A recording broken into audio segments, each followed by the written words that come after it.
So I'm hearing some pretty good stuff there. So just remember, the buyer conversion technique is if somebody wants to look before they list, and you'll say, I can appreciate how you feel, just so I understand, can you tell me why you want to do that? Okay, less from us, always less from us. The more they talk, and the more they write down, the better chance of you getting the listing and it being more saleable. We got to learn how to talk less. So you guys agree with that? Yeah. We really do. Man, I tell you, as smart as we are, we sure mess up things, man. I tell you, I do too. I mean, I could be experienced and everything. It just gotta, especially when you're in the listening appointment like this. If you're on stage like this and you're teaching, it's different. You talk, it's fun. But that part there, watch yourself. So you say, why do you want to do that? And then they tell you, and we know the general idea in their minds. We already know. Well, let them say it. They don't need to hear it from us. Okay, so a couple of you did that, but remember, you got to get them to say it. So then they say, well, we're just, need to know what's available. We're not comfortable just selling and then just, looking. I say, okay, I get it. Is that the only thing holding you back right now? Is just to feel comfortable there's something for you? Other than that, you're good with everything we went over? Because you went over a bunch of stuff, right? They say, yeah. You say, okay. If I could show you that by doing it in reverse, it might cost you. And I can also show you that there's no reason to worry about finding a place. I could show you all that. Would you be ready to put it onto the market today maybe? So you might even ask for the order again. Or you might just say, would you like me to show you something? They say, sure. You say, okay, here, let me show you something that might make a difference. You take this page, and it doesn't have all the numbers in it like that, and you hand it over to them. And you say, okay, so here you can see that there's two houses. And I want to do it quickly for you all again. And we already figured your house was 400. We did that on the net sheet. Let's put it on there. So write it in there. So you see how I told them to write it in there? So you should have a pen with your name on it. Hand the pen to them. When they're finished writing, let them keep the pen. Everybody should have pens. With what on it? Your name, your company, your phone number. That's probably good enough. Your name, your company, and your phone number. Okay? So you hand them the pen. Put in the 400. And then you move forward talking about what their plans were. In this scenario, we're just saying they're moving up maybe to a newer neighborhood or a bigger house. Sounds good? And they're moving up to around 650. Now, if you're in a neighborhood or a city where the prices are different, you can make the adjustments in your mind on how this works. But I just leave those numbers for now. Fair enough? Or if it's like a one-bedroom apartment condo, the price might be less. Maybe they're going from a one-bedroom apartment condo to a house. Maybe they're downsizing. Right? Maybe so, but it doesn't matter. It still all applies, right? So now we're looking for a place around 650. Let's say we find one, and you love it. Mentally, you start moving into the place. You don't want to lose this place, so you're willing to write a decent offer, but no other offers are coming in. So would you start at full list price? Well, no. I'd probably try to save a bit. Yeah, how much? Well, maybe 630. Okay, so you're literally trying to save yourself 20 grand. And I know that they may counter and you may only get half that, but you have to put yourselves in the shoes of the seller that owns the $650,000 house. They get an offer, they just put it on the market, and now somebody's telling them they'll buy it for less than what they felt it's worth, and they want them to wait until they sell their house. The statistics show that 7 out of 10 will just reject. They'll say, we're not interested on waiting until you sell yours, so go sell yours and come back with a better offer. And 3 out of 10 will say, oh, okay, well, you want to buy our place. You haven't sold your place, so we want full price. And we will wait until you sell your house with a few conditions. First thing, we want to make sure your home's already on the market. Is it? If it isn't, you got a couple of days to put it on the market. I need you to get the MLS number to my realtor. The realtors will be working together. And the realtor will double check that it's not overpriced. Otherwise, what's the point, right? And we also want to make sure that you understand that there'll be a 1 day or 2 day or a 3 day clause, meaning if we get another offer, we're going to keep trying to sell it until it's sold. We're not going to just stop everything. So if we get another offer, you'll have 1 day to remove the conditions. And if you don't, then you're done and the other one will come into effect. So now the question is back on you knowing that they're working with you, but you have to get a quicker sale on your home. What do you have to do to your price? Well, I guess I'd have to lower it. Yeah, if you want to make this work. How much, though, is the question. They might say 10 or 20 or 30,000, so you put it in. And then you just say to them, this is your closed, ching. Is it says up to $40,000 to be lost. I don't need you to change any of these numbers, I need you to talk here. Say, even if we're only half right, I still think we're going in the wrong direction. We're going in a direction to lose money. Let's go in the direction to definitely not lose money. To make sure we get you what your house is worth. So let's do this. I don't mind. Do you remember that? Let's put your home on the market at 400 like we said. And let's wait until we get conditions removed so we have a firm deal. And we have some strength in our offer. And then we can go in and I'll show you how you can bring your best offer first. And maybe you can get that $650,000 place for $640,000. So instead of 380 and $650,000, you're at 400 or maybe more, and you're at $640,000. So when you figure out the net, there's like about $30,000 difference. Could you use 30 grand? Yes. So I don't mind. I know I'm going to get you a place. I've been doing this a long time. Or you can say, I know how to get you your place. I wouldn't worry about that at all. So let's do that. Maybe we can even ask for a longer possession date, and if we find a place, we can always adjust the dates later and try to make it all work. Fair enough? And if they say sure, then get the signature. If they say no, then it's up to you if you want to do it in reverse. I wouldn't. But if you do, at least you told them. So when all this stuff starts happening, they're not turning, looking at you going, how come you didn't tell me this? Right? Isn't it important for you to let them know what might happen? Okay, let's go to the next one. The next one we're not going to role play. I'm going to tell you a lot about it.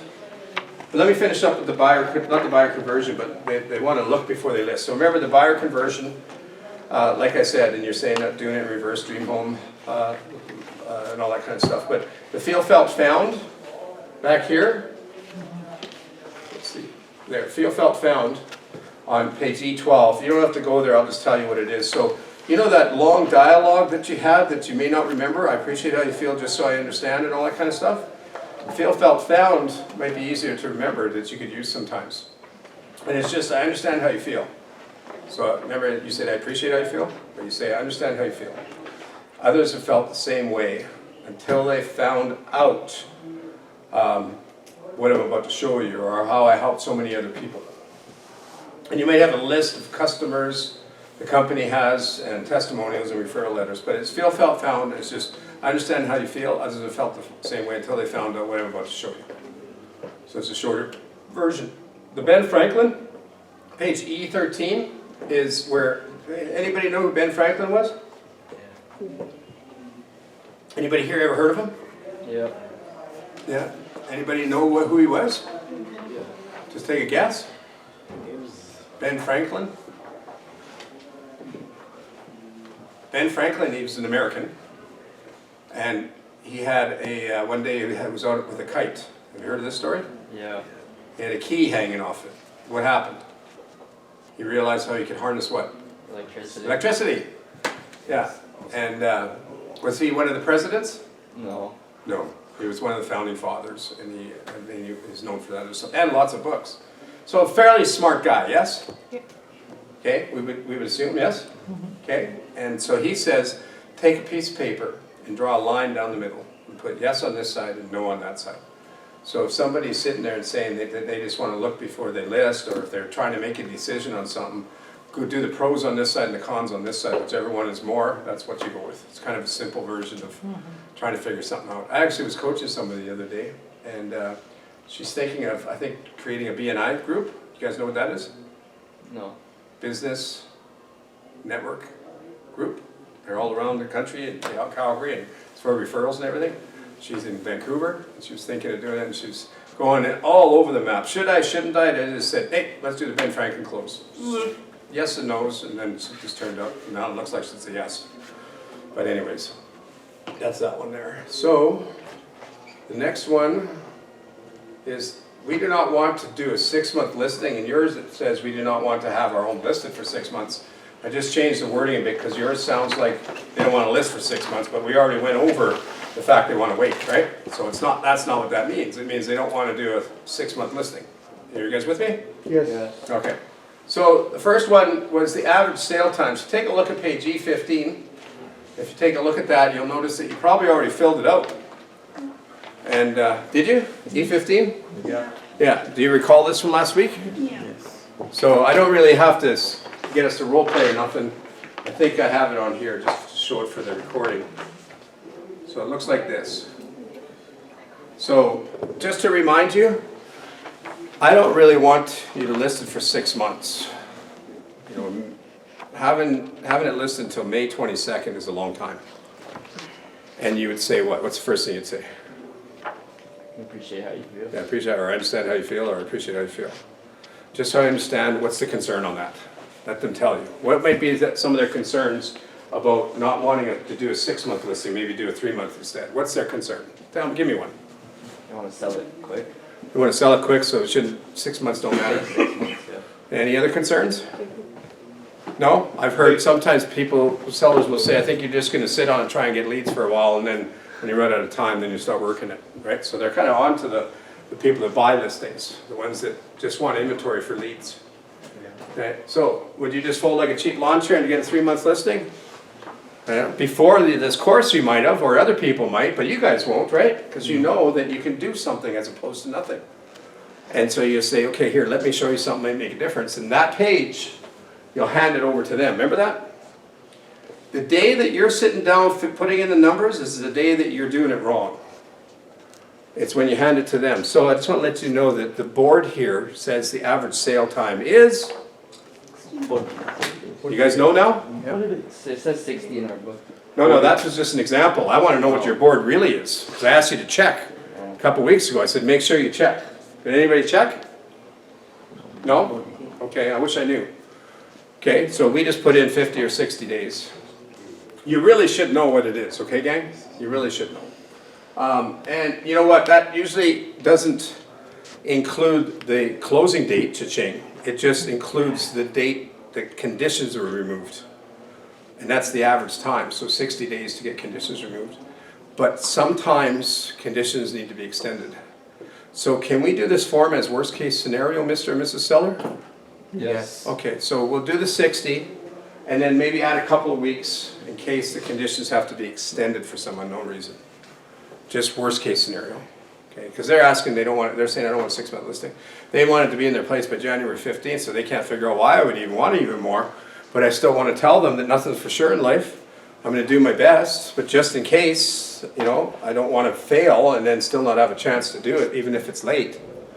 So remove conditions in land titles. In some states or provinces, they can, worst case scenario, can push a possession date a couple of weeks or more. So we should allow for that, just in case. That's what we do, right? And then we have, of course, possession date, which is 30, 60, 90 days after the offer is accepted. You know, so there's some overlap with a lot of things there, but really you're looking at about 60 days and a couple of weeks here, a couple of weeks there, and then another 30, 60 days. Right? So if we put in 60, you know, you've got, add it up, what do you got? And they go 100 days. That's why we do a 6-month listing. Yeah, but I want it sold in 30. Well, you know what? We can go back to the pricing and we can figure out, remember your price and all that, and the wholesale retail technique and all that kind of stuff. But sometimes when you just say this, they go, oh, okay. You know, like, not everybody has to move in January 15th. And they just don't want to do a 6-month listing. They just want to give you 3 months, and if you don't sell, they want to give her a kick at it. And that's not good for you as a business plan. You want to make sure you have enough time, because you could have it where a deal falls apart just before closing, and there's no cha-ching. Who's had it? Who has had it where conditions were removed, and we're only a couple of weeks away from closing, like the date of the move in, and it falls apart? Who's ever had that? That happened on my house. Happened in your house? Yeah. And you kept the deposit? Where did it go? The realtor recommended that we give it back. Oh, bad realtor. Okay, so, you know, when you do a lot of volume, it happens once in a while. And then they lose their deposits. So now what? The property expired because it was 3 months and the deal fell apart, and they're going to go use somebody else, and you're the one that did all the work. How do you feel about that? So if the deal fell apart because the conditions are after, but you still had a few more months on the contract, aren't you glad you had more time just in case something happens? Mm-hmm. Is that a yes? Yes. Oh, I'm glad you said yes. I know some of you didn't say yes. I'll give you one more chance. Yes. Yes, I would say yes. You want to make sure that you're taking care of your business as well, yes? Yes. All right, so that was the average sale time, and then enough gas in the tank we talked about last week. That's where, you know, if you needed 120 gallons of gas, would you just put in 120 or would you put in more? obviously more, right? Business risk, you know, your business philosophy, you know, before money is spent, you should weigh the risk. If you have a listing that's going to expire in a week, and you had another listing that's going to expire in 2 months, which one would make sense to invest more money in? 2 months. So, Yeah, 'cause there's a better chance to get your money back, right? So the short-term listings aren't going to work for you. Unless you're doing real estate not the best way. Like if you just don't care and you think, I'll throw spaghetti on the wall and see what sticks. I'll get a whole bunch of listings 3 months and you know, I don't care. Then you're going to spend a lot more time making less money. So you got to make sure you're listing a property to sell it, yes? All right. And the next thing we're going to talk about before our break is, will you reduce your commissions? No. No. So that's the first technique pretty well. Well, there's a couple other ones I'll give you to take lots of notes here. Before, you see right there, it says a place for you to take lots of notes there where it says notes. Okay, as long as you're doing that, you're good. And so will you reduce your commissions? A couple of tips. We already told you this, but do you guys want to know how to protect your commissions? And if I give you maybe a few more, would that be okay? Yes. First tip, put it beside here somewhere or underneath it, is pre-print it in advance. Okay, so where would you pre-print it in advance? in your, Exclusive seller contract. Yeah, the seller contract, you put in, and what are your commissions? 73. Okay. And when I protect them today, I'm not going to talk about reducing your commissions after 100 grand. Because I don't really believe in it, but I'll tell you why in a bit, okay? So the first thing is pre-printed in advance. And when you're explaining it, don't look nervous. That's the next tip. Okay, you got that? Just write those down somewhere around this, somewhere, or in your notes. The third thing, the third way is just say no. I think that one's on there already, right? Yeah. Okay, so what was the first one? Just Pre-printed. Pre-printed in advance. What was the second way? Don't look nervous. Third, Just say no. just say no. But how do you say no? No. You know, you can just say no, or you can say no.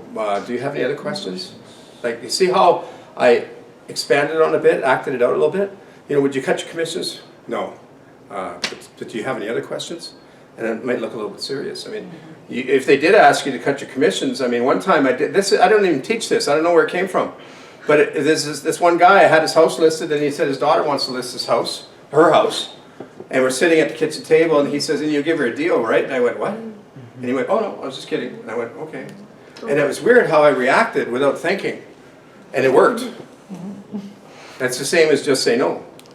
Now, if you've been in real estate more than 6 months and you're getting appointments, you'll know that if you just say no, that more than half the time, they go, oh no, I'm good, I just had to ask.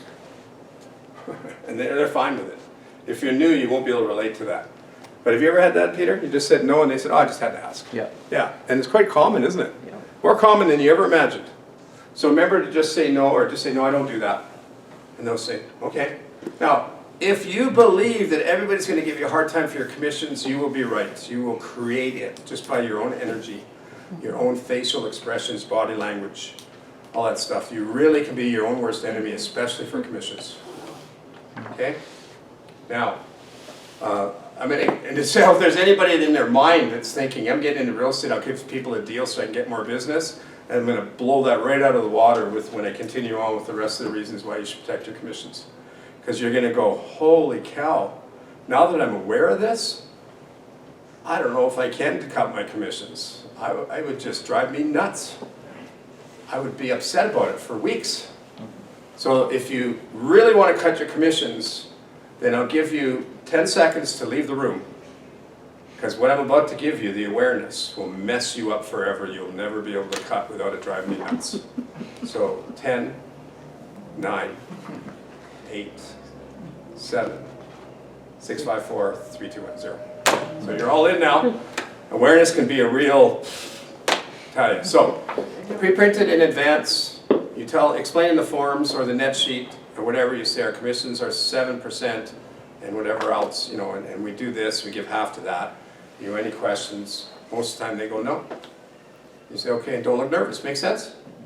Now, if you've got a lot of consumer confidence, you're big in a geofarm area, or they be referred to you, and they talked to you on the phone, and you bona fide the appointment, sent your pre-list brochure, you're dressed like $1 million, and you go there and you have the 7-step process, sales process, and you went through the first 5 steps and you get to 6, they're probably not going to ask you to cut your commissions because of everything else we did previously.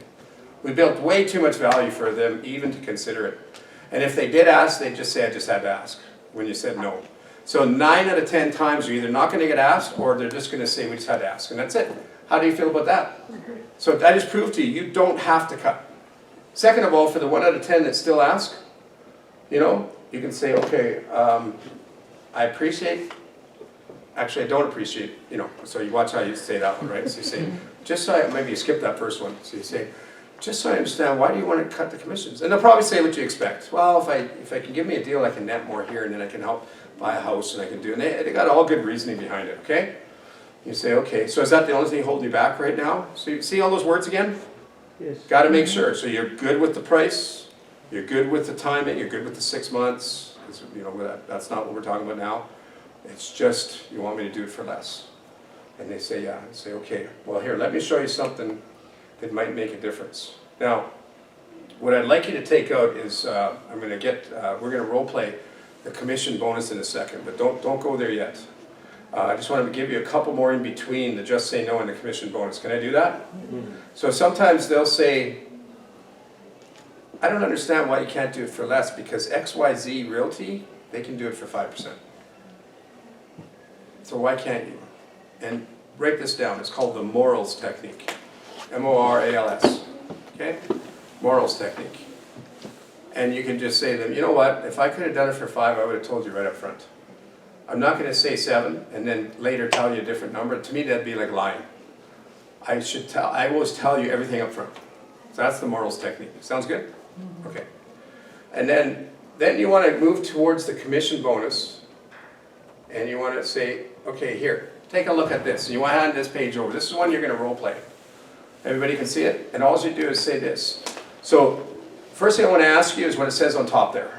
I want to ask you, if you had a choice between listing at 5% and it doesn't sell, or you list at 7% and it does sell, which would you pick?